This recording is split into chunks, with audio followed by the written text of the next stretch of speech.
¿Qué tal? Muy buenas noches, tengan todos ustedes. Bienvenidos a este subprograma Entre Abogados.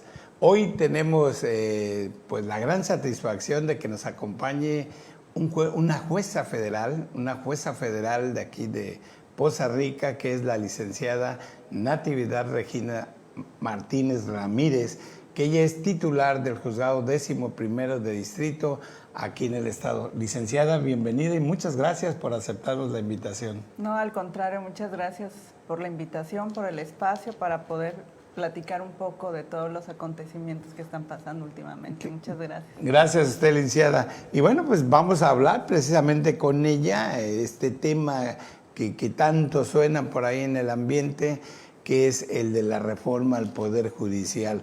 Antes de iniciar el tema, yo quiero decirles que la licenciada es egresada de esta magnífica universidad, la Universidad Veracruzana, a la cual inclusive tenemos el gusto de pertenecer.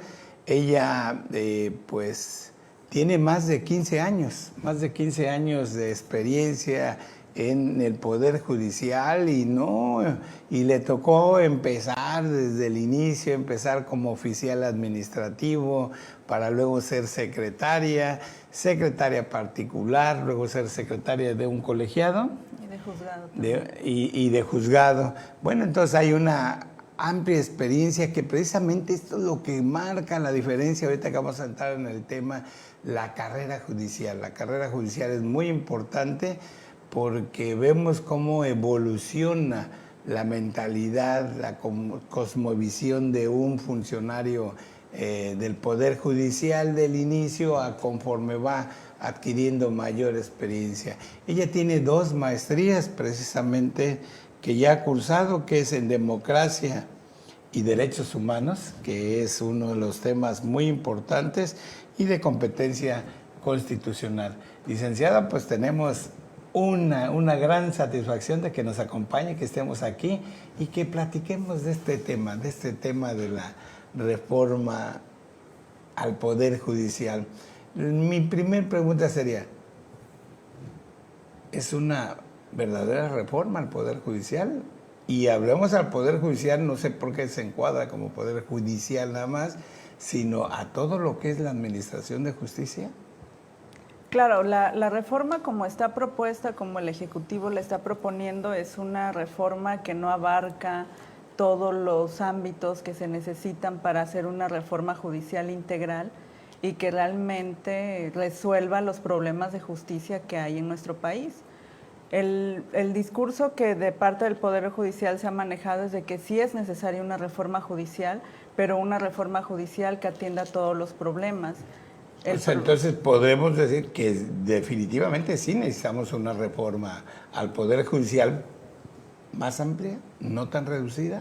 Claro, sí, es necesaria una reforma judicial en el país, pero una reforma judicial que abarque a todos los ámbitos, porque en esta reforma judicial solamente se está abarcando a los poderes judiciales, principalmente al Poder Judicial Federal, pero se está dejando de lado otros aspectos que son importantes y que son los que realmente están relacionados con la problemática de justicia en el país, como son los ministerios públicos, la Procuración de Justicia, las policías, todos estos sectores que también intervienen dentro de la administración de justicia, pero que no están siendo en este momento parte de esa reforma y que son el primer contacto de la población, de las personas, que es lo que tendría que modificarse primero para poder pasar ya a los poderes judiciales. Ok, aquí para nuestros escuchas, podríamos manejarles bien. Entonces, ¿quiere decir que el Poder Judicial sería el último eslabón y hay otros antes que se tiene que tocar cuando acudimos a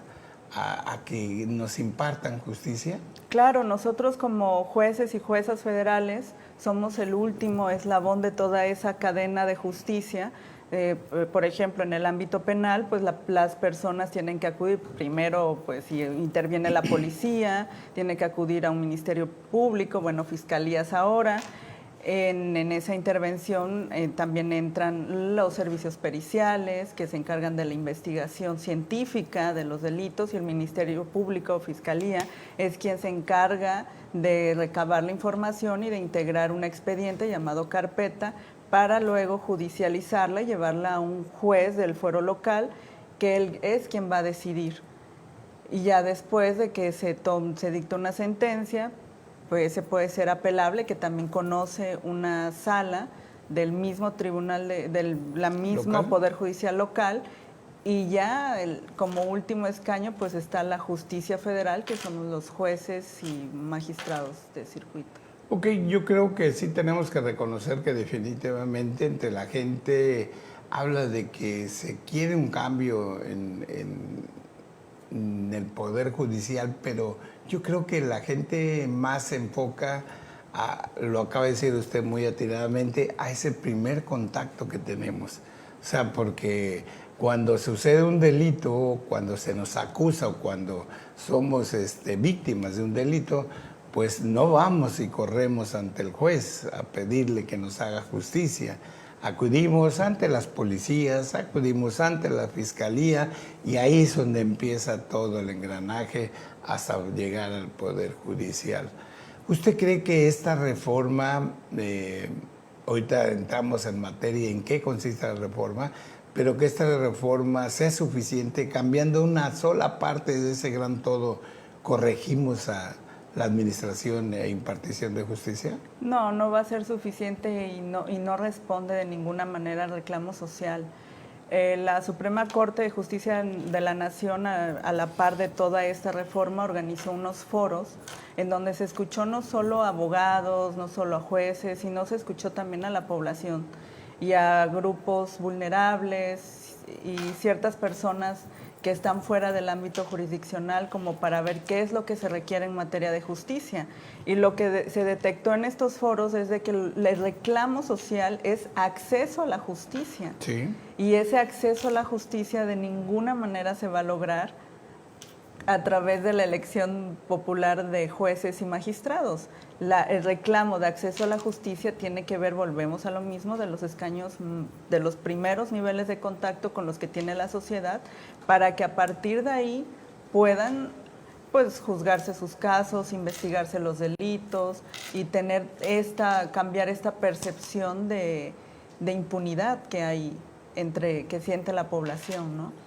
Ok, eso fue lo que revelaron los foros y efectivamente coincide con lo que la ciudadana acá afuera dice. ¿Podríamos considerar que no sería suficiente entonces esta reforma? De nada sirve cambiar a todos los jueces, porque sería otra vez lo que decíamos, solo una parte del todo. Exacto, no va a responder, porque no solamente no está dejando de vista a otros sectores, sino que también interviene la propia normatividad que nos rige tanto a los otros sistemas como a nosotros como jueces y juezas federales. Si las leyes procesales no cambian, pues también, aunque cambien los jueces, no va a ser distinto los procesos. Van a ser nuevos jueces, nuevas juezas, con las mismas leyes, con los mismos términos, con los mismos requisitos y con los mismos procesos. O sea, sería lo mismo. Sería lo mismo, nada más. Agregando a la falta de experiencia, nada más. Y a la complejidad de las elecciones. Ese es otro tema que ahorita vamos a tocar. En este caso, o sea, no se reforma el todo, se reforma una parte, nada más se cambian a los jueces. Definitivamente pues podríamos considerar que eso no sería suficiente. ¿Usted cree que se pueden elegir tantos jueces con tantos candidatos que pudiera haber? ¿Será factible? O sea, se tiene una maestría en democracia. ¿Sería ese ejercicio posible? Creo que una parte de la reforma, la elección de jueces y magistrados, es lo que está un poco más complejo, porque no está de todo delimitado cómo se va a llevar a cabo todo este proceso. Sí se ve que tendría que ser un proceso muy complejo, sobre todo en circuitos muy amplios como el primer circuito, que son muchísimos jueces y magistrados los que hay que elegir, tanto de justicia local como federal. Y en términos estadísticos, por ejemplo, en el séptimo circuito, nada más, porque la elección sería por circuito, ni siquiera a nivel general, sino en materia federal sería por circuito, y tendría una persona que elegir entre 384 personas. En el caso que nos corresponde a nosotros, que es el séptimo. O sea, ¿cuántos tendrían que elegir? Se tienen que elegir más de 50, pero entre todos los candidatos tendrían que ser 384 perfiles los que estarían en esas boletas. O sea, se sometería a votación ese número. Ese número. Entonces es muy complicado porque es cómo conocer el perfil de cada uno de las personas que van a contender en esas elecciones. Es difícil, si ahorita se ha detectado un desconocimiento del trabajo que se realiza en el Poder Judicial de la Federación, de cuáles son las funciones y de cuál es nuestro ámbito de acción, pues ahora el hecho de tener que elegir y tener que conocer el perfil, la trayectoria jurídica y personal de cada uno de los candidatos y candidatas para ver si son aptos e idóneos para desempeñar un cargo, ya sea a nivel local o a nivel federal como juez o jueza, pues sí es muy complicado. Ahí surge una duda, o sea, ¿quién va a elegir eso? ¿O quién define eso? ¿O simplemente va a ser la votación de la ciudadanía la que va a decir, bueno, queda Juan, y Juan a lo mejor no tenga la experiencia, a lo mejor si sea abogado, si sea con cédula profesional, y la experiencia? Es parte de la reforma. ¿Maneja algo al respecto sobre la experiencia? No, la reforma lo que borra por completo es la carrera judicial, totalmente, que es toda esta preparación que nosotros tenemos desde que ingresamos al Poder Judicial de la Federación. Bueno, hablo del Poder Judicial de la Federación en este caso, de que uno ingresa, vas tomando cursos, te dan un puesto y como vas acreditando, vas teniendo otro puesto hasta llegar al escaño más alto, que es el de, bueno, magistrado, magistrada federal y antes juez o jueza de distrito. Y la reforma ya no contempla esta carrera judicial, sino que simplemente los candidatos tendrían que cubrir los requisitos que exige la Constitución, los mínimos, y pues cada candidato, bueno, los candidatos y candidatas serían propuestos por el Congreso, por una otra parte por el Ejecutivo y otra parte por el Poder Judicial. Pero entonces la gente va a votar con toda esa terna que le proporcionan para considerar cuál es el mejor juez. Yo creo que ahí sería uno de los riesgos, porque si nos ponemos, vamos a llamarla así, por planillas, esta es la del Ejecutivo, esta es la del Congreso y esta es la del Poder Judicial, pues se puede prestar a una manipulación a dejarlos sueltos, ¿no? Para que la ciudadanía designe. ¿Cree que un juez electo de esta manera tendrá autonomía?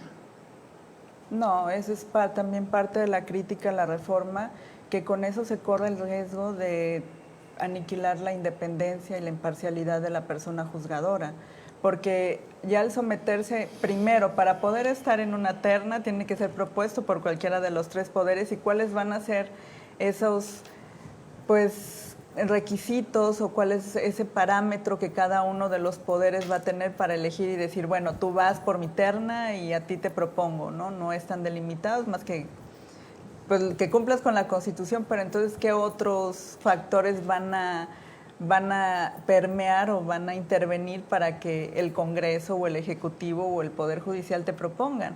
Esa es una primera parte y es preocupante. Y la segunda, ya que se puede estar en esa terna y ya sujeto y ser candidato o candidata, pues cuál es el parámetro que va a medir las personas que vamos o que van o vamos a votar, ¿no? Tendría que ser pues por popularidad, por quien caiga mejor, no sé, o sea, no... ¿O por alguna línea partidista? También, o sea, podría obedecer porque los poderes también se componen, sobre todo el legislativo y el ejecutivo, pues se componen de partidos políticos y entonces podrían corresponder a intereses de la mayoría que en el momento esté. No se habla, habría que pensar a futuro, ¿no? En este momento a lo mejor alguien tiene una mayoría, las siguientes elecciones a lo mejor sea otro, o la misma. Y se va a responder a una ideología o a una línea que sea común o afín a quien te propone. Y además en un país donde también tenemos altos índices pues está la intervención del narcotráfico, ¿no? Como se ha visto que en estas elecciones muchos candidatos fueron pues ni siquiera llegaron a las elecciones porque fueron asesinados. Entonces, pues también se corre parte de ese riesgo, ¿no? De que los jueces y juezas estén en campaña.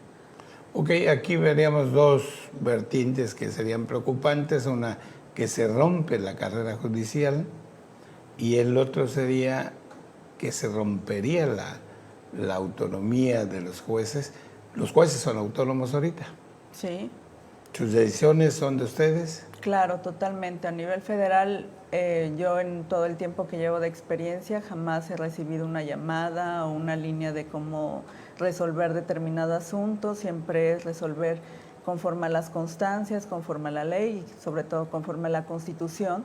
Y este sistema que se lleva a nivel federal de carrera judicial, pues sí garantiza esa independencia e esa imparcialidad por parte de la persona juzgadora, porque no le debemos favores a nadie.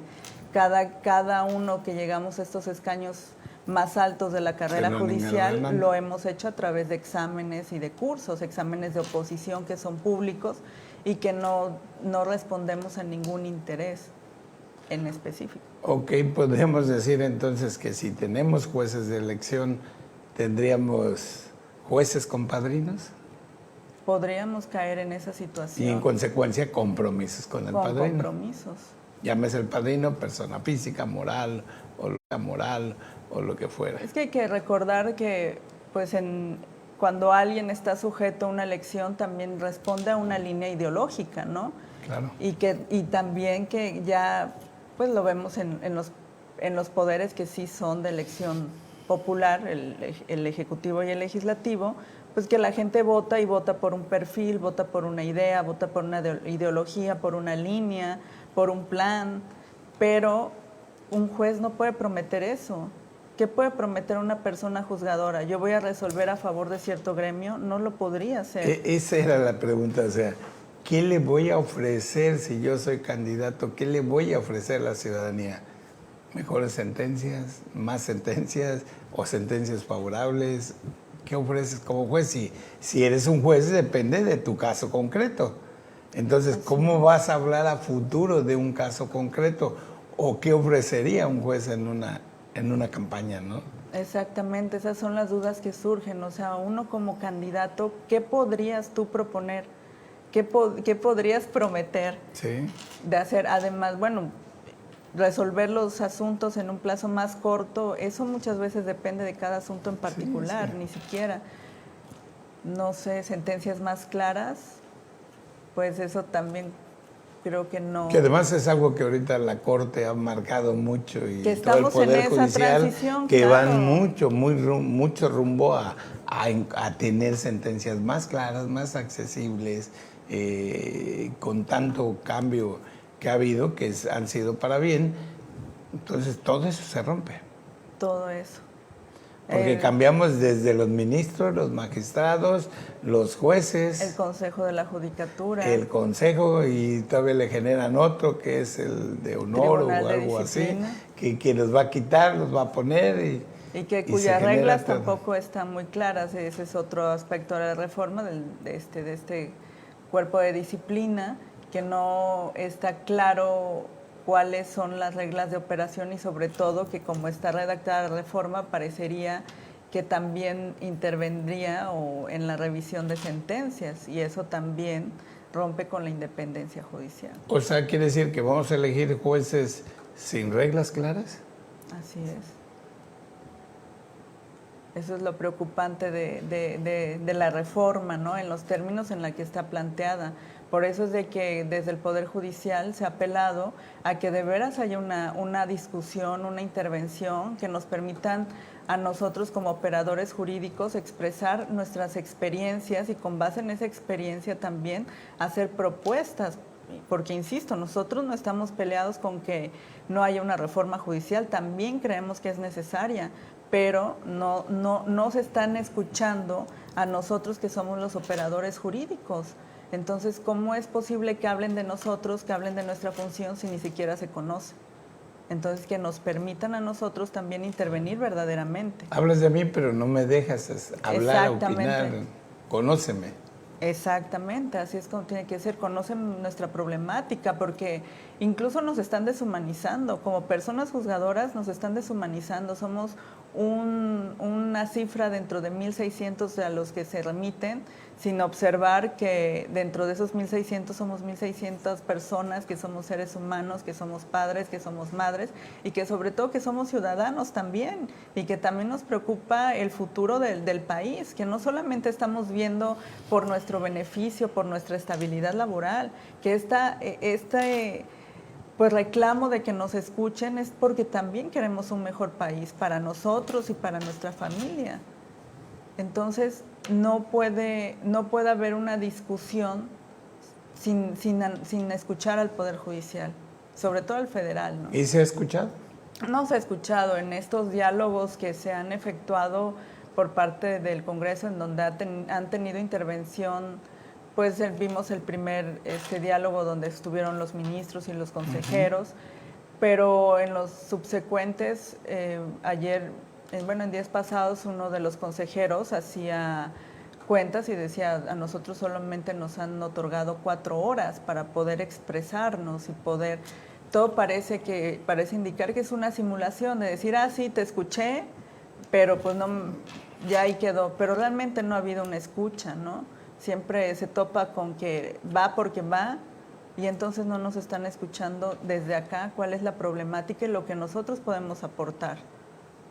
Sí, porque escuchar quiere decir que hubiera ya algunas posibilidades de que el Congreso, de que la iniciativa cambiara y decir, bueno, vamos a recoger eso que hemos escuchado en los foros.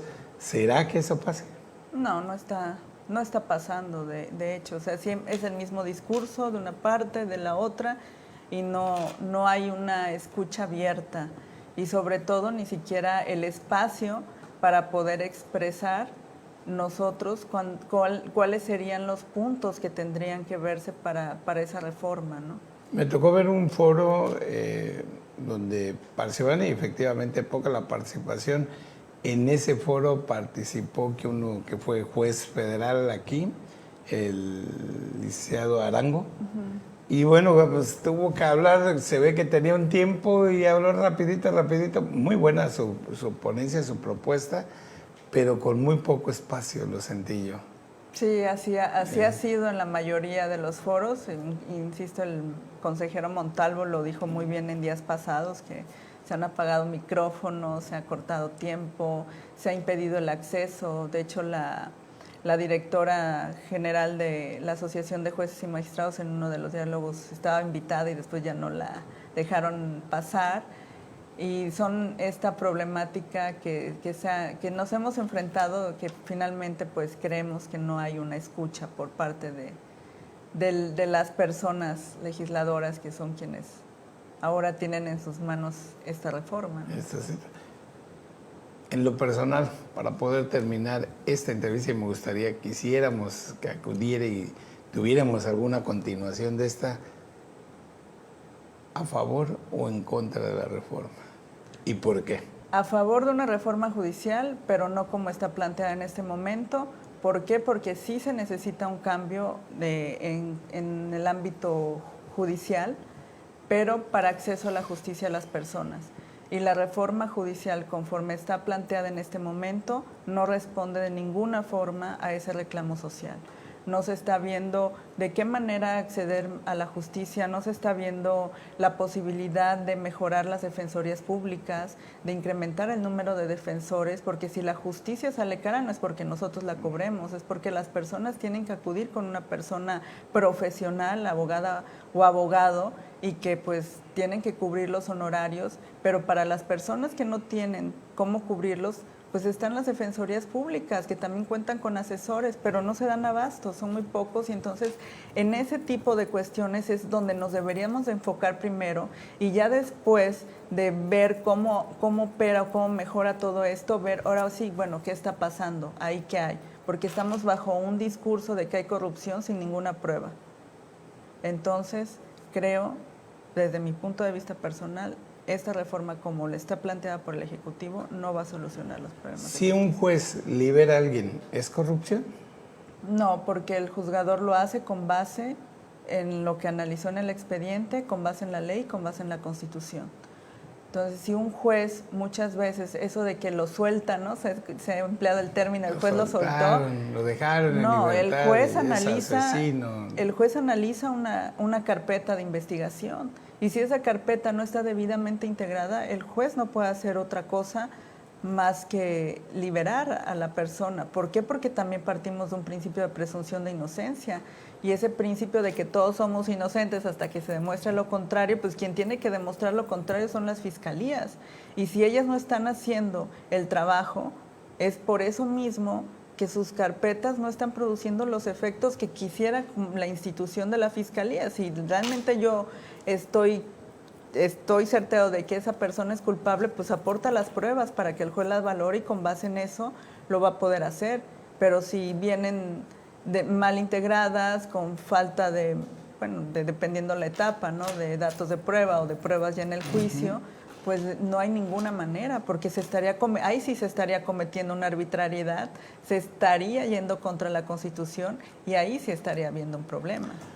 Quiere decir, de acuerdo a lo que usted me dice, los nuevos jueces, pensando que ya estuviéramos en los nuevos jueces con las mismas reglas, tendrían que hacer lo mismo. Tendrían que hacer lo mismo, si no estarían faltando a la Constitución y estarían actuando en contra de la ley o en contra del expediente, que nosotros como personas juzgadoras es lo que tenemos que analizar. Las pruebas que hay en nuestro expediente, la ley que rige ese procedimiento y la Constitución. Y el principio de inocencia, ¿no? También, que es algo que se tiene que cuidar mientras exista. Tendrían que hacer una reforma y quitar Pero sería peligroso para poder hacer entonces lo que se quisiera. Se está jugando con un discurso de que se sueltan criminales. Ajá, pero es una garantía constitucional que a cualquiera nos puede pasar, que no nos gustaría que nos detuvieran arbitrariamente y ya por ahí fuéramos culpables para siempre. No es una garantía de nosotros que tenemos en la Constitución, un derecho fundamental que hay que respetar. Entonces, vamos a lo mismo, si las normas, la Constitución lo está, sea quien esté en el puesto como persona juzgadora, tiene que aplicar esas normas. Van a ser los mismos resultados. Tendrían que ser los mismos resultados y contamos con jueces imparciales e independientes. Y entonces no va a haber el cambio que se dice. Pues caeríamos entonces en lo mismo, ¿no? En el mejor de los escenarios. Pues qué bueno que nos acompañó, esta invitada para una segunda entrevista. Hay temas que por ahí se nos quedaron ahí atoraditos, que ojalá nos diera la oportunidad de poder ampliar esta entrevista y tener la oportunidad de escucharla. Hay todavía unas cosas en base a lo que nos han comentado y pues la esperamos en un segundo programa, licenciada. Muchas gracias por la invitación. Gracias a usted por estar aquí con nosotros. Gracias a ustedes por acompañarnos en su programa Entre Abogados. Gracias, licenciada. Muy amable, gracias.